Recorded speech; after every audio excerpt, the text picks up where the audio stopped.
നമ്മൾ ഫർണിച്ചർ എടുക്കാൻ പോകുമ്പോൾ നമുക്ക് മുൻപിൽ വരുന്ന ഒരു രണ്ട് ചോയ്സാണ് വുഡിൻ്റെ സാധനം എടുക്കണോ അതോ പാർട്ടിക്കൽ ബോർഡിൻ്റെ സാധനം എടുക്കണമെന്ന്. അപ്പോൾ ഇന്നിപ്പോൾ കൂടുതലും ആളുകൾ എടുക്കുന്നത് ബോർഡിൻ്റെ ഐറ്റമാണ്. അപ്പം ഈ ബോർഡിൻ്റെ ഐറ്റം ആരൊക്കെ എടുക്കണമെന്ന് ചോദിച്ചു കഴിഞ്ഞാൽ ഈ പ്രൈസ് നോക്കുന്ന ആളുകൾ. അപ്പം തടിയേക്കാൾ അതിൻ്റെ പകുതിയെ നിൽക്കത്തുള്ളൂ ഈ ബോർഡിൻ്റെ ഐറ്റത്തിന്. അപ്പം ആ പ്രൈസ് മുൻനിർത്തി മേടിക്കുന്ന ആളുകൾ ബോർഡിൻ്റെ ഐറ്റം മേടിക്കാം, കുഴപ്പമൊന്നുമില്ല.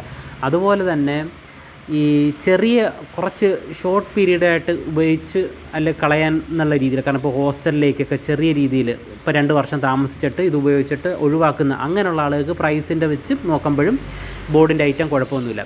അല്ലാതെ ആരൊക്കെ ഇത് മേടിക്കരുതെന്ന് പറഞ്ഞു കഴിഞ്ഞാൽ ഇപ്പോൾ ഈർപ്പമുള്ള പ്രദേശത്ത്, കാരണം വെള്ളക്കെട്ട്, മഴ, പ്രളയം ഇങ്ങനെയുള്ള സ്ഥലങ്ങളിലൊക്കെ താമസിക്കുന്ന ആൾക്കാർ ഈ ബോർഡിൻ്റെ ഐറ്റം പരമാവധി ഒഴിവാക്കണം. കാരണം ഒന്ന് വെള്ളത്തിലൊരു 3-4 മണിക്കൂർ നിന്ന് കഴിഞ്ഞാൽ ഈ സാധനം എല്ലാം കുതിർന്ന് ചോറിൻ്റെ പരുവായി പോകും, വെന്ത ചോറിൻ്റെ പരുവായി പോകും.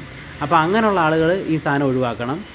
അതുപോലെ തന്നെ കൂടുതൽ കാലം ഈട് നിൽക്കും എന്നുള്ള രീതിയിൽ കണ്ടിട്ട് ആരും ഇത് സാധനം മേടിക്കരുത്. കാരണം ഇതിൻ്റെയൊക്കെ ഒരു ലൈഫ് എന്ന് പറയുന്നത് ഏകദേശം 7 to 10 വർഷമാണ് നല്ല രീതിയിൽ ഉപയോഗിച്ച് കഴിഞ്ഞാൽ. അതുപോലെ തന്നെ ഇതിൻ്റെ ഇഞ്ചസൊക്കെ പെട്ടെന്ന് കംപ്ലൈൻ്റ് ആവും.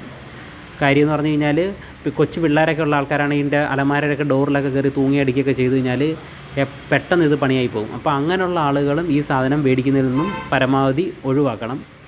ഈ സാധനത്തിൻ്റെ ഏറ്റവും വലിയ പോരായ്മയെന്ന് പറഞ്ഞാൽ ഈർപ്പമുള്ള ഏരിയയിലാണെങ്കിൽ ഈ സാധനം കൊണ്ട് നമുക്ക് കൂടുതൽ കാലം കൊണ്ടു നടക്കാൻ പറ്റത്തില്ല. അപ്പോൾ അതുകൊണ്ട് ഈ സാധനം ആരൊക്കെയാണെന്നുള്ള ഏകദേശം മനസ്സിലായിട്ടുണ്ടല്ലോ.